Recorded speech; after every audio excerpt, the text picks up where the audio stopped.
सेठ धनीराम हरियाणा में झज्जर जिले के प्रसिद्ध व्यापारी थे। वो मिट्टी को भी हाथ लगाते तो सोना हो जाता। उन पर लक्ष्मी की विशेष कृपा थी। भगवान ने उनको सब कुछ दिया, मगर कमी थी तो सिर्फ लड़के की। उनकी 4 लड़कियां थीं, लड़का एक भी न था। यह पुत्र अभाव उन्हें खाए जाता था। वो हर समय उदास रहते थे। बाहर जाकर तो हंस बोल भी लेते, पर घर में आते ही उदासी छा जाती थी। उसकी पत्नी धनपति सोचती थी, इसमें मेरा कोई दोष नहीं। अब लड़के लड़कियां पैदा करना किसी की बस की बात थोड़ी है। परंतु उसमें इतना साहस नहीं था कि पति के सामने मुस्कुराते हुए खड़ी हो जाए। उनकी सास मालती कहती, मेरे मोती जैसे बेटे को अभागिन मिल गई। चेहरा कैसे चमकता था, जैसे अनार का लाल दाना हो, पर अब वह बात ही नहीं है। न होठों पर मुस्कान है, न आंखों में वह ज्योति। शरीर पहले से आधा भी न रहा। धनीराम ये बातें सुनते तो और भी उदास हो जाते। वो कहते, माँ, तुम ऐसी बातें मत किया करो। जो चीज भाग्य में न लिखी हो उसके लिए रोना धोना बेकार है।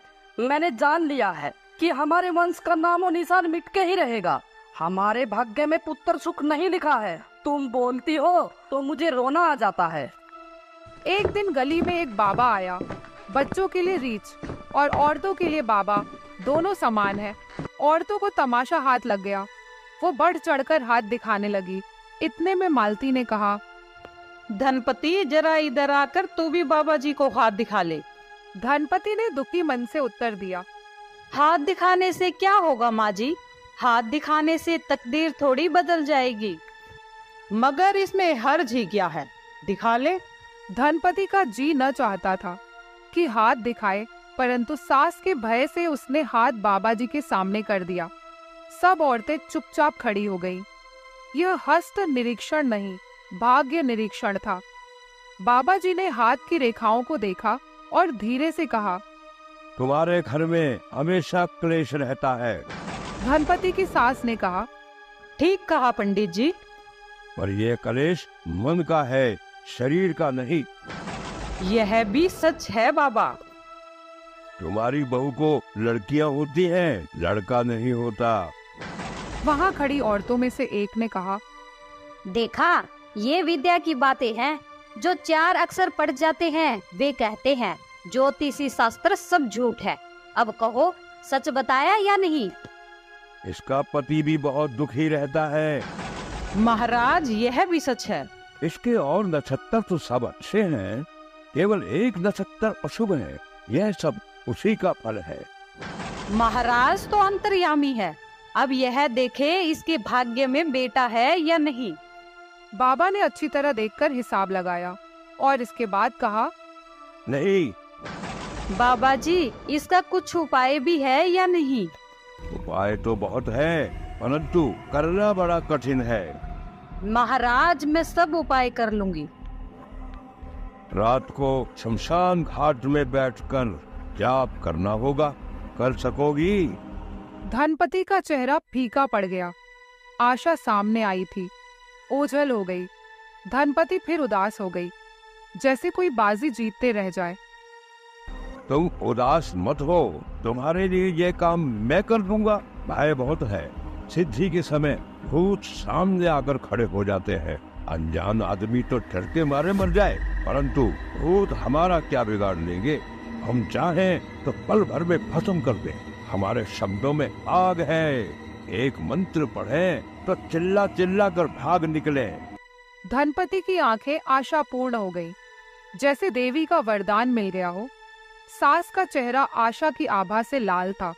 उसे विश्वास हो गया कि अब जरूर लड़का होगा। बाबा ने जो कुछ भी मांगा वही दिया गया।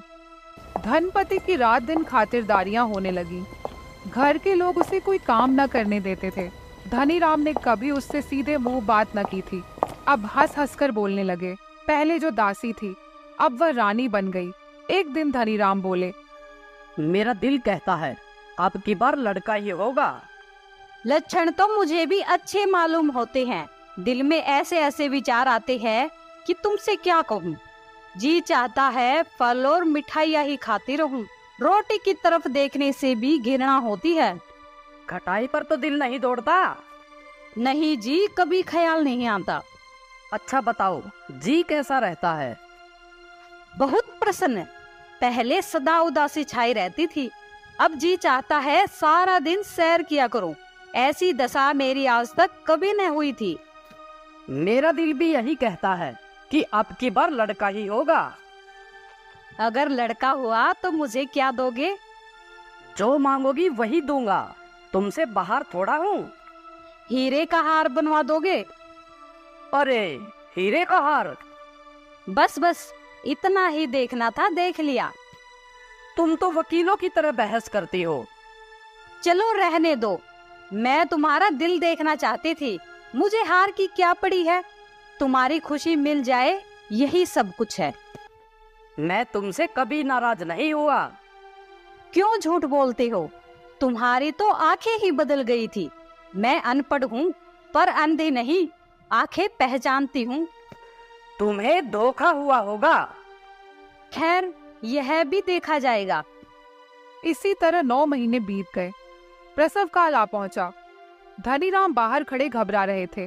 कुछ देर बाद अंदर से नवजात बालक के रोने की आवाज आई।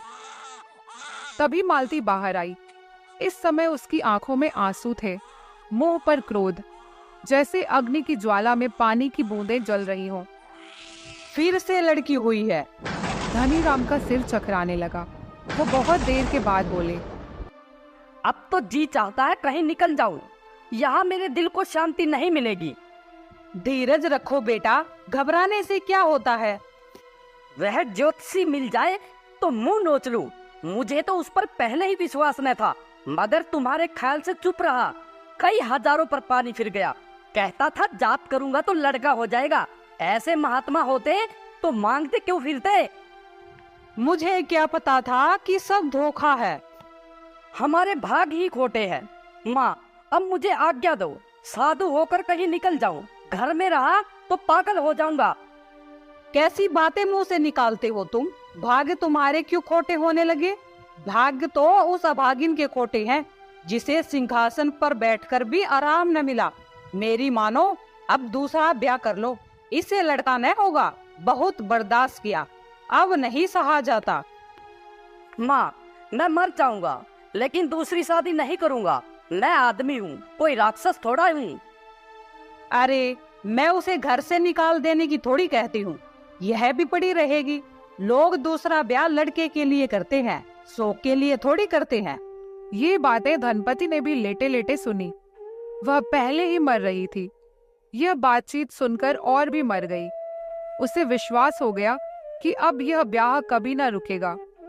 वह सोचने लगी, अभी यही हाल है तो ब्याह के बाद क्या होगा? सभी दुत्कारेंगे, सब नई बहू को ही पूछेंगे, मुझे कोई न पूछेगा।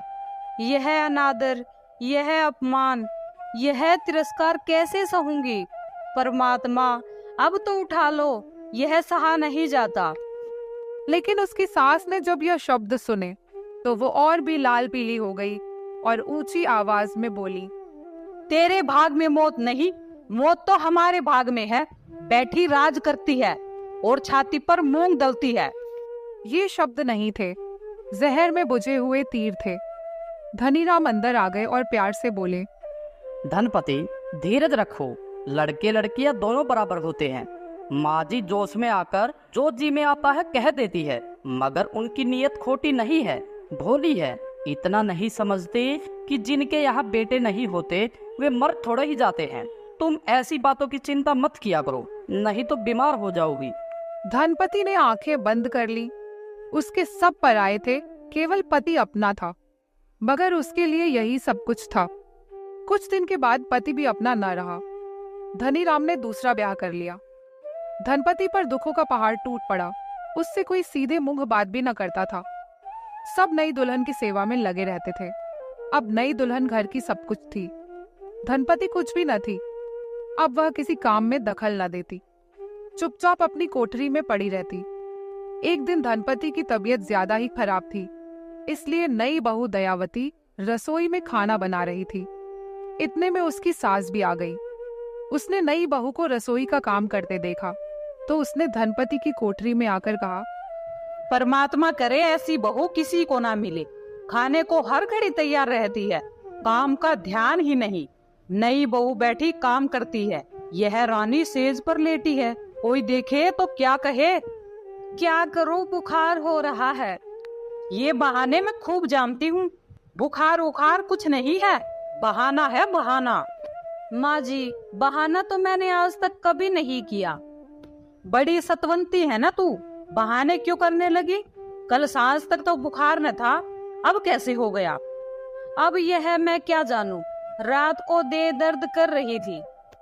देखना कहीं निमोनिया न हो जाए तो अच्छा ही है, मगर निमोनिया भाग्यवानों को होता है, अभागों को तो वह भी नहीं होता। भाग्यवान तो मैं ही हूँ, मुझे ही मार दे। आप तो लड़ती हैं, मैंने यह कब कहा है? मेरा सिर फिरा हुआ है ना? शायद फिरा ही होगा। आग पर तेल पड़ गया। सास ने गरज कर कहा, अगर फिरा हुआ होता ना तो तेरे जैसी कमजात लड़की को कैसे ब्याह कर लाती, पर नाले का पत्थर चौबारे में लग गया। धनपति कमजात का शब्द सुनकर क्रोध न रोक सकी, बोली, जाओ भीतर जाकर बोलो, मैं तो यूं ही मर रही हूँ, इलाज का तो ध्यान नहीं, लड़ने की धुन सवार हो गई है। परमात्मा ऐसी सास दुश्मन को भी ना दे। अब सहन करना मुश्किल था। धनपति की सास रोने लगी और इतने जोर से रोई कि सारा मोहल्ला जमा हो गया। चीख चीख कर कहने लगी, इस बहू ने तो मेरी इज्जत उतार दी, मेरा जरा सा लिहाज नहीं किया। रात को कहीं बुखार हो गया था, मैंने आकर पूछा हकीम को बुला लूं, बस इतनी सी बात पर गाली देने लगी। बोली, तुझे मेरे बुखार की क्या परवाह है? तुम्हें उस समय मालूम होगा जब तुम्हारे बेटे और उसकी बहू को बुखार चढ़ेगा, तब पूछूंगी। क्यों माँ जी, अब हकीम को बुलवाऊं? मैंने कहा मुझे गाली दे दो, पर उस गऊ ने तुम्हारा क्या बिगाड़ा है? इस पर नाम ले लेकर रोने लगी और मुझे कोसने लगी। वह गरीब न लेने में न देने में। अब तुम ही कहो मैंने क्या बुरा किया? मोहल्ले की सब औरतें चुप थीं। वे जानती थीं धनपति ऐसी औरत नहीं है, परंतु उन्होंने मुंह से कुछ नहीं कहा। उनके दिल कहते थे धनपति निर्दोष है, सारा महाभारत बुढ़िया का मचाया हुआ है, मगर फिर भी उनमें सच बोलने का साहस न था। सारा दिन बीत गया, धनपति को कोई दवा न मिली, न उसके पास जाकर किसी ने देखा। लेकिन जब सुबह हुई तो धनपति की आंख नहीं खुली। तेज बुखार के कारण उसकी मौत हो गई। धनीराम की नवजात लड़की को भी रात भर दूध नहीं मिला। भूख के कारण उसकी भी मृत्यु हो गई। सारे घर में कोहराम मच गया। रामधनी और उनकी माँ सब रोने लगे। केवल दयावती की आंखों में पानी नहीं था। वह कहती थी, कैसे छलिए हैं, दिल में तो दया नहीं और आंखों में आंसू है। परमात्मा करे ऐसे धोखेबाजों के यहाँ कभी संतान न हो। लेकिन होनी को इतना सब मंजूर नहीं था।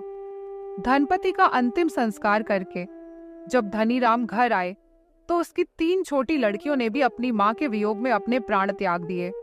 पूरे घर में सन्नाटा छा गया। लेकिन मालती अंदर ही अंदर बहुत खुश थी। वो सोच रही थी, अच्छा ही हुआ धनपति के साथ साथ ये बला भी चली गई। कौन इनको पालता, कौन इनकी शादी करता। आजकल जमाना कितना खराब आ गया है। अब एक लड़की बची है, ये भी मर जाए तो अच्छा हो जाए। इसी तरह रोते धोते कुछ महीने बीत गए। एक दिन धनीराम का साला मांगेराम उनके घर आया। उसने मालती से कहा, मौसी जी, आपकी आज्ञा हो तो मैं धनपति की लड़की को अपने घर ले जाऊं। अभी वो बच्ची है ना, माँ को याद करती होगी, कुछ दिन में उसका मन बहल जाएगा। मालती ने जब ये बात सुनी तो उसकी मन की मुराद पूरी हो गई। उसने कहा, बेटा, हम कौन होते हैं तुम्हें रोकने वाले? ले जाओ। यहाँ पर वो सारा दिन अपनी माँ के बारे में ही पूछती रहती है। मामा के घर जाएगी तो उसका मन भी हल्का हो जाएगा। मांगेराम धनपति की लड़की को लेकर चला गया। वो समय भी बीत गया जिसका सबको इंतजार था। दयावती का भी प्रसव काल आ पहुंचा। धनीराम घबराए हुए कमरे के बाहर खड़े थे। हे परमात्मा, कृपा करो, तुम्हारे बिना और किसी का सहारा नहीं है। इतने में मालती आकर दरवाजे पर खड़ी हो गई। धनीराम ने पूछा, क्या हुआ है माँ? लड़का हुआ है। रामधनी और मालती की खुशी का ठिकाना न रहा। वो बहुत खुश हुए। हे परमात्मा, देर से ही सही, पर आज तुमने हमारी सुन ली। अब मुझे और कुछ नहीं चाहिए। हंसी खुशी 5 साल बीत चुके थे। एक दिन रामधनी घर में बैठकर शराब पी रहे थे। उसका लड़का विजय भी अपने पापा को देख रहा था।